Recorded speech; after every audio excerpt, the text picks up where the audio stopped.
Aphra Behn was an active participant in the intellectual debates of her day. The Enlightenment era was a great era of critique, particularly for social traditions and institutions and customs. Then she was a valuable voice, particularly on the issue of women, being one of the few prominent female writers out there. She could offer a perspective on culture in general that might have eluded some of her contemporaries. She got into some very famous dust ups with a number of the illustrious names of the day. Jonathan Swift and she traded barbs pretty frequently. But you see her taking a particular swipe at popular literature in her short poem, or it's not that short, called "The Disappointment." It is, in many ways, it adheres to the era's conventional aesthetics. It's a very regular rhyme pattern it's a very regular meter. And it has a kind of playful air about it. Nothing is supposed to be terribly significant or difficult in the poetry of this era, but she takes it in a slightly different direction. Now she's right. Now she's borrowing traditions from the from ancient Greece. She's borrowing the tradition of pastoral romance, but also the treatment of it that was going on throughout the Renaissance and now the Enlightenment. And she's also rewriting some contemporary writers of her day who had appropriated certain things and told certain stories in certain ways that maybe she found a little objectionable. And The Disappointment is a fun piece. It's a story of a pastoral romance, a young man, and well, it's not sure exactly how young, and a young girl. She's identified as a maid, so you know she's a young girl if you don't know his age. Meet in a kind of Arcadian wonderland, and swept up by their armor, by their ardors, or at least he is. At first, they do as people tend to do, and they do it in a secluded grove, as is the the cliche really about pastoral romance. And everything is going along fairly conventionally until the guy hits a bit of a rough patch. And how they react to that is really the center of her critique and is the point she's making. Um, but it's just a fun piece. The Disappointment. One day the amorous Lysander, by an impatient passion swayed, surprised fair Clovis, that lovely maid, who could defend herself no longer. All things did with his love conspire. The gilded planet of the day, in his grey chariot drawn by fire, was now descending to the sea, and left no light to guide the world, but what from Cloris's brighter eyes was hurled. Kind of a soaring, full of itself introductory stanza. Just a couple of things. The gilded planet of the day in his gay chariot drawn by fire. That sounds way over the top. She is writing trash as a commentary. This is clearly a parody. But also in there, notice the emphasis on light and enlightenment and darkness. So she's got some sophisticated symbolism, or at least the symbolism of enlightenment going in there, but she's also having some fun with a form that she sees kind of choked with cliches, and that's really where her point is: stripping away the lies of convention to see, well, what's it really about. In a lone thicket made for love, silent as yielding maids consent, she with a charming languishment permits his force, yet gently strove. Her hands his bosom softly meet, and not to put him back designed, rather to draw him on inclined, whilst he lay trembling at her feet. Resistance 'tis in vain to show, she wants the power to say, "Ay, what do you do?" She's not really rejecting it. She is not some virginal maid who is being ravished and, oh, no, no. She's into it. A little bit of a unexpected turn of behavior from an innocent maid as she is being characterized. Her bright eyes sweet yet severe, where love and shame confusedly strive, fresh vigor to Lysander give, and breathing faintly in his ear, she cried, "Cease, cease your vain desire, or I'll call out. What would you do? My dearest honor, even to you, I cannot, must not give. Retire, or take this life, whose chiefest part I gave you with the conquest of my heart." Not fully sure she's sincere about this. The ironies established in that first stanza, where we're told that, okay, everything's a little bit exaggerated, nothing is really as truthful as perhaps it could be, has already predisposed me to think, well, all right, let's not take everything at face value here. But he as much unused to fear as he was capable of love, the blessed minutes to improve, kisses her mouth, her neck, her hair. Each touch her new desire alarms. His burning, trembling hand he pressed upon her swelling, snowy breast, while she lay panting in his arms. All her unguarded beauties lie, the spoils and trophies of the enemy. Again, the cheesy cliche of swelling, snowy breast. But also the characterization of the woman as a kind of prize here. All her unguarded beauties lie, the spoils and trophies of the enemy. They belong to him, in a sense. This is, that doesn't seem quite what she wants to happen. And now, without respect or fear, he seeks the object of his vows. His love no modesty allows, by swift degrees advancing, where his daring heart that altar sees, where gods of love do sacrifice, that awful throne, that paradise, where rage is calm and anger please, that living fountain from whose trills the melted soul in liquid drops distills. A little, again, a little bit arch. The fountain image is really pretty pronounced here, and just makes the point it's trying to make.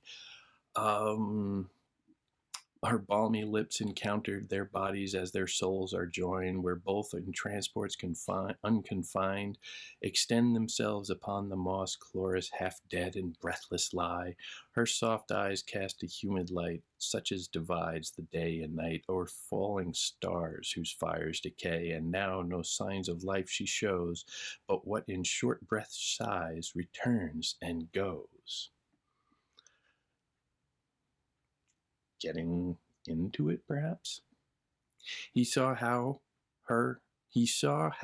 at her length she lay. He saw her rising bosom bare, her loose thin robes, through which appear a shape designed for love and play. Abandoned by her pride and shame, she does her softest joys dispense, offering her virgin innocence, a victim to love's sacred flame. While the o'er-ravished shepherd lies unable to perform the sacrifice.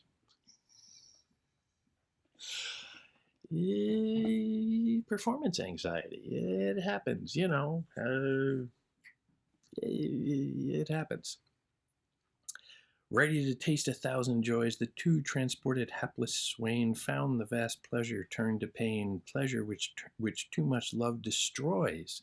The willing garments by he laid, and heaven all open to his view. Mad to possess, himself he threw on the defenseless lovely maid. But oh, What envying god conspires to snatch his power, yet leave him the desire? He really wants to. Nature's support, without whose aid she can no human being give, itself now wants the art to live. Faintness its slackened nerves invade. In vain the enraged youth essayed to call its fleeting vigor back. No motion twill from motion take. Excess of love his love betrayed. In vain he toils, in vain commands. The insensible fell, weeping in his hand.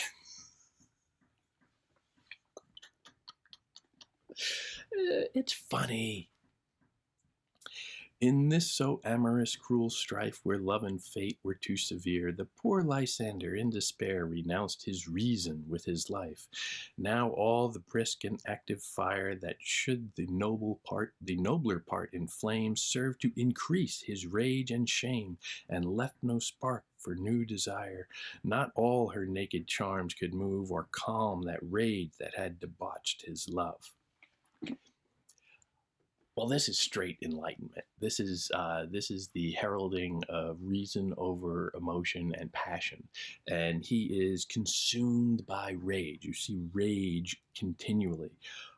He renounced his reason with his life. He renounced his reason. You don't do that in the Enlightenment world. That is a sign that you are in the wrong. He is getting too caught up in rage and shame and humiliation. I don't know. But he is consumed with this emotional animal urge that is so consumed that he rejects the very power of thought that the Enlightenment holds so precious. Cloris, returning from the trance which love and soft desire had bred, her timorous hand she gently laid, or guided by design or chance, upon that fabulous Priapus, that potent god, as poets feign. But never did young shepherdess, gathering the fern upon the plain, more nimbly draw her fingers back, finding beneath the verdant leaves a snake. She's trying, but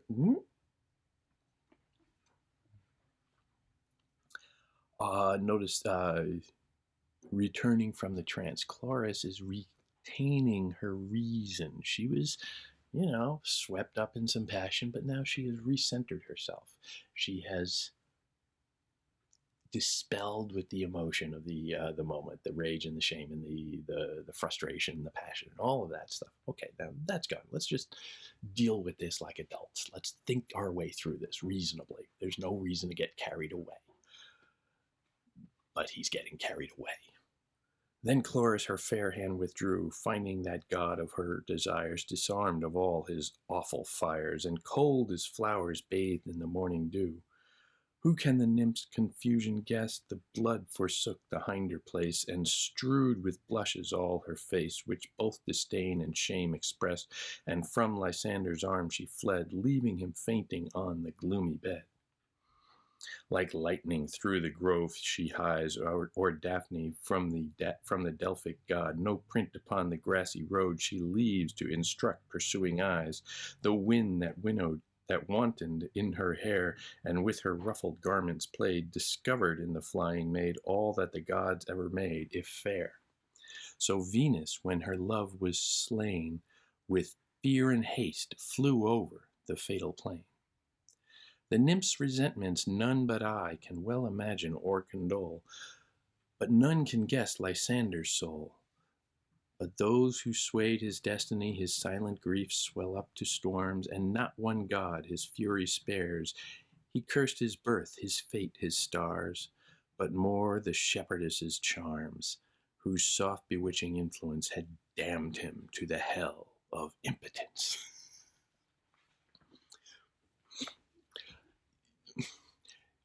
You get the fun, the giggly part of it out of the way. You see that, okay, he gets sort of flustered, and he is not up to the moment, let's say.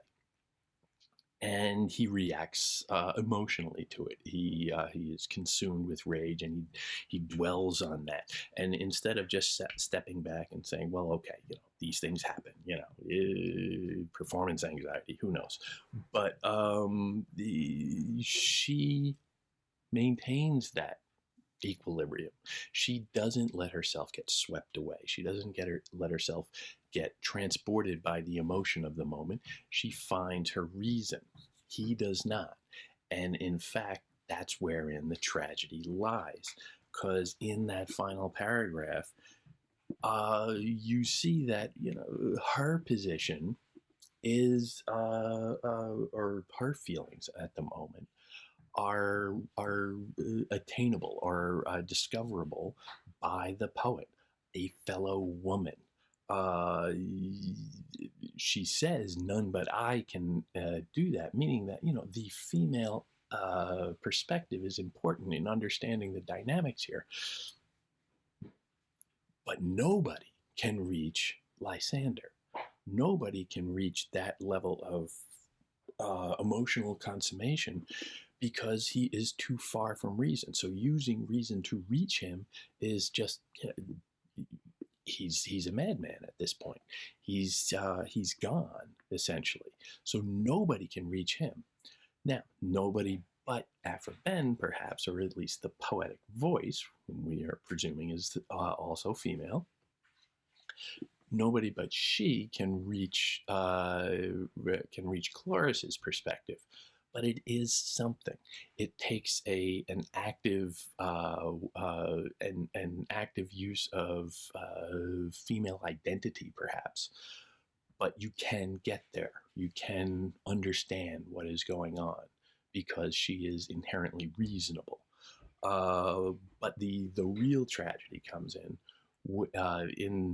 the image of, or the misogyny that sneaks into it right there. He cursed his birth, his fate, but more the shepherdess's charms. He's blaming her. He is blaming her for his incapacities. Certainly not the first or the last man to do that in these moments, but you can see how that critique can be particularly biting because it takes the idea of men and gives a rationale, and a somewhat cutting one, to misogyny. Now, Lysander's going to go out and he will eventually recover some reason, but you get the sense that he's always going to resent and have that sore point and that simmering hostility that will color everything he does from then on. And, well, the result is somewhat obvious. Aphra Behn was moving through the world as an active intellectual woman in a very male-dominated era, and she was confronting a whole lot of misogyny, quite frankly, a whole lot of sexism. And with this little entry, with this little poem, which is so playful and funny, and we can giggle and all of that stuff, she is positing a cause for some of that misogyny, for some of that sexism, for some of that hostility she faces every day, and women face every day. Then, since she is saying, maybe without some justification, that it all stems from a kind of sexual inadequacy. And she was saying this, a couple hundred years before Freud ever walked around. It's a joke, but it's not.